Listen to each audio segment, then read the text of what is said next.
À quoi ça ressemble d'aller sur la Lune? Entre juillet 1969 et décembre 1972, la NASA a envoyé 12 personnes marcher à la surface lunaire. Depuis, personne n'y est retourné. Mais la question, elle, n'a jamais vraiment disparu.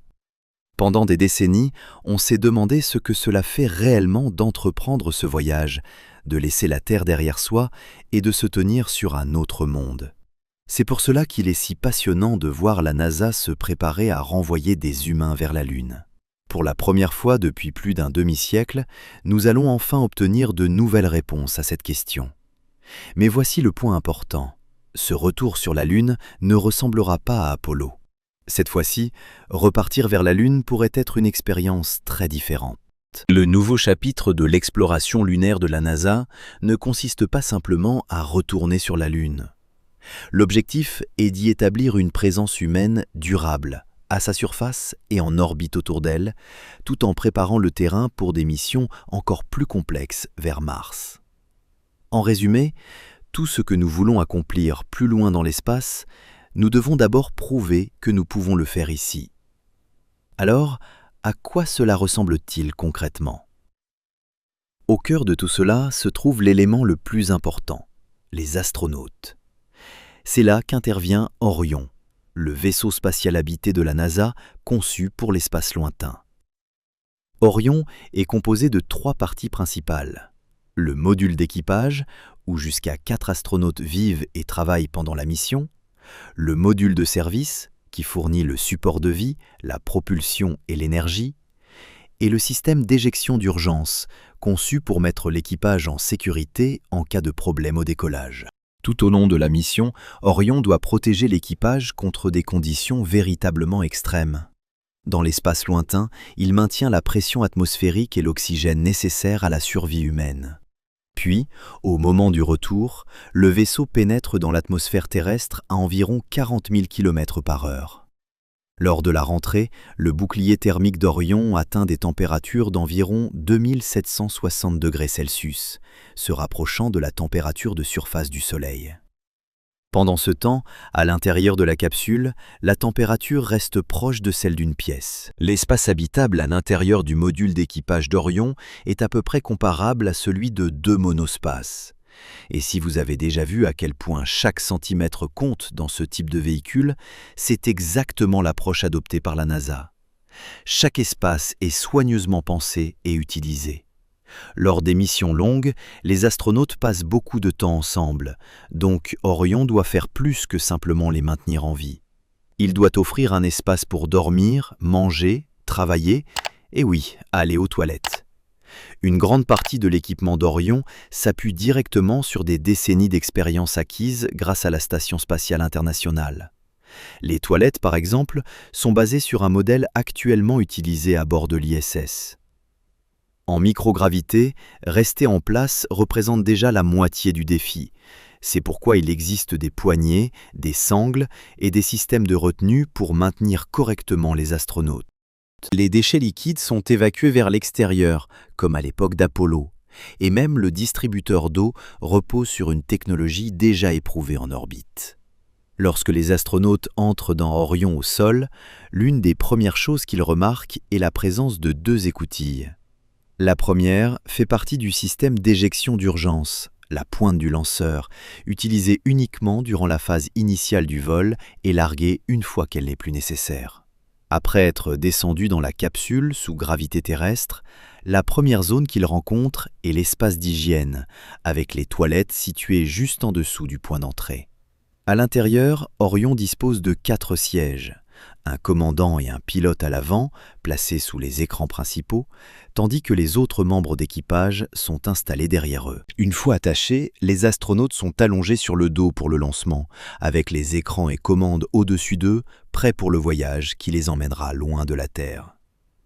Après le lancement, l'étage supérieur s'allume brièvement et place Orion sur une orbite de parking autour de la Terre. Là, l'équipage reconfigure le vaisseau et vérifie soigneusement tous les systèmes pour s'assurer que tout est prêt pour le vol dans l'espace lointain. Une fois ces vérifications terminées, Orion entame son voyage d'environ 4 jours vers la Lune. Pendant le transit, l'équipage surveille les systèmes du vaisseau, mène des expériences et se prépare à l'insertion en orbite lunaire.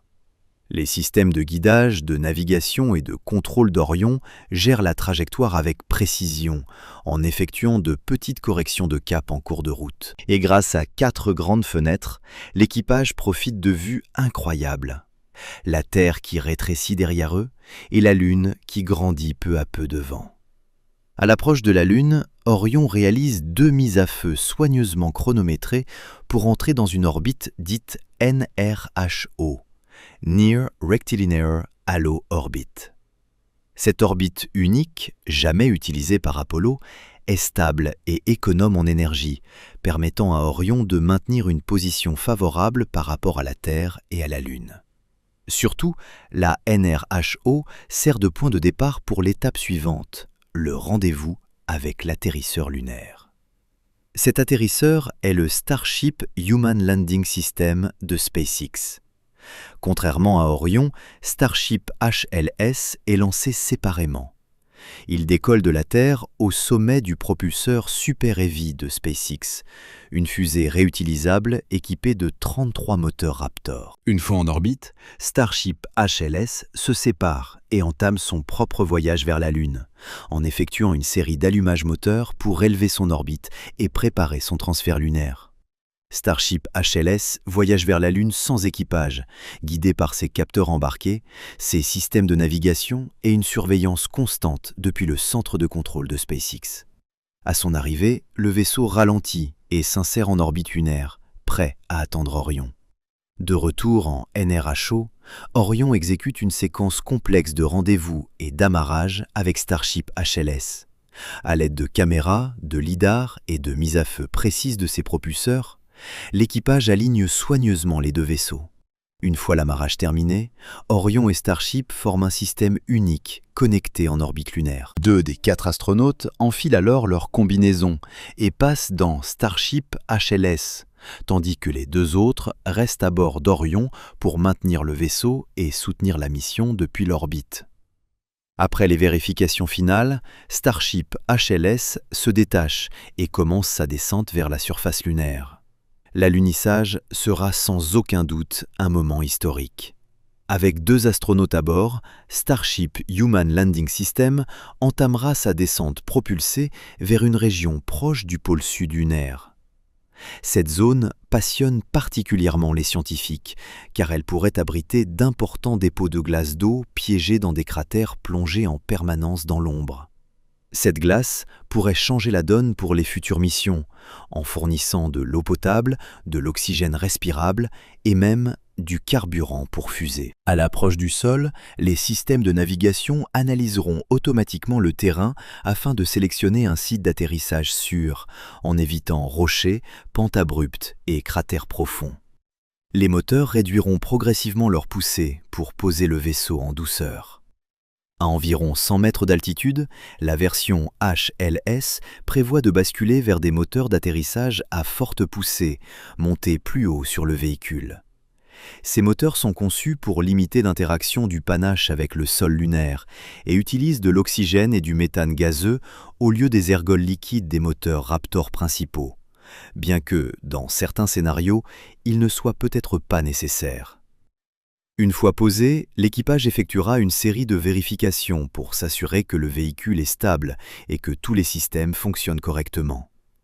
Puis viendra le moment tant attendu. Équipés de leur combinaison XEMU, les astronautes réaliseront les dernières vérifications de survie et de communication, dépressuriseront le sas et ouvriront l'écoutille sur la surface lunaire. Lorsque le premier astronaute posera le pied sur la Lune, ces paroles résonneront dans l'histoire et marqueront le début d'une nouvelle ère d'exploration.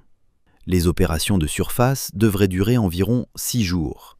Et même si l'on pourrait penser que se déplacer sur la Lune est extrêmement difficile, surtout après avoir vu les mouvements parfois maladroits des astronautes d'Apollo, la gravité lunaire facilite en réalité certains aspects.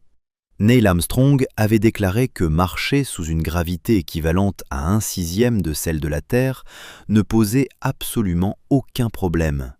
Et Buzz Aldrin avait expérimenté différentes façons de se déplacer, notamment des bonds à 2 pieds façon kangourou. Le pas bondissant est rapidement devenu la méthode préférée.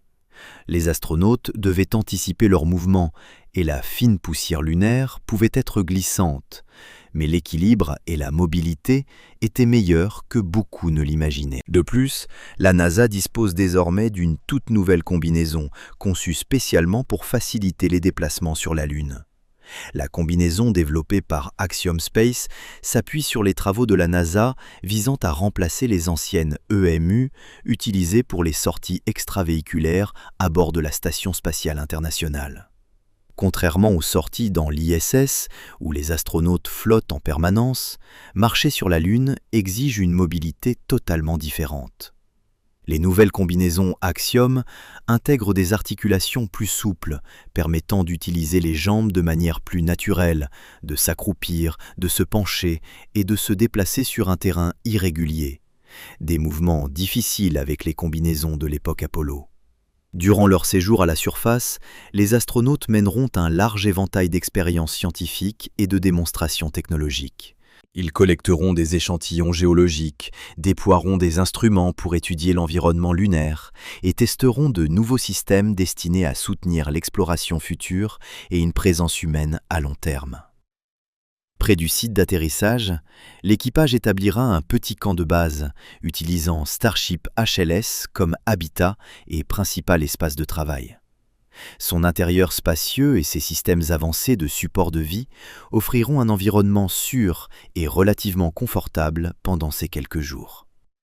Tout au long des opérations, les astronautes resteront en contact permanent avec le centre de contrôle, partageant données, mises à jour et défis en temps réel, tout en capturant des images et des vidéos envoyées vers la Terre. Après environ 6 jours à la surface, il sera temps de rentrer.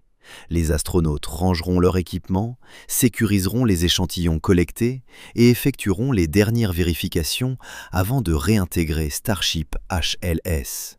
Une fois la cabine pressurisée et tous les systèmes au vert, le vaisseau décollera et rallumera ses moteurs pour rejoindre l'orbite lunaire. Starship HLS effectuera ensuite un rendez-vous et un amarrage avec Orion, où les 2 autres membres d'équipage auront attendu. Après le transfert des astronautes et du matériel, Orion quittera l'orbite lunaire pour entamer son voyage de retour vers la Terre. Juste avant la rentrée atmosphérique, le module de service sera largué, le module d'équipage s'orientera bouclier thermique en avant et une série de parachutes ralentira Orion pour un amérissage en douceur, marquant la fin de la mission.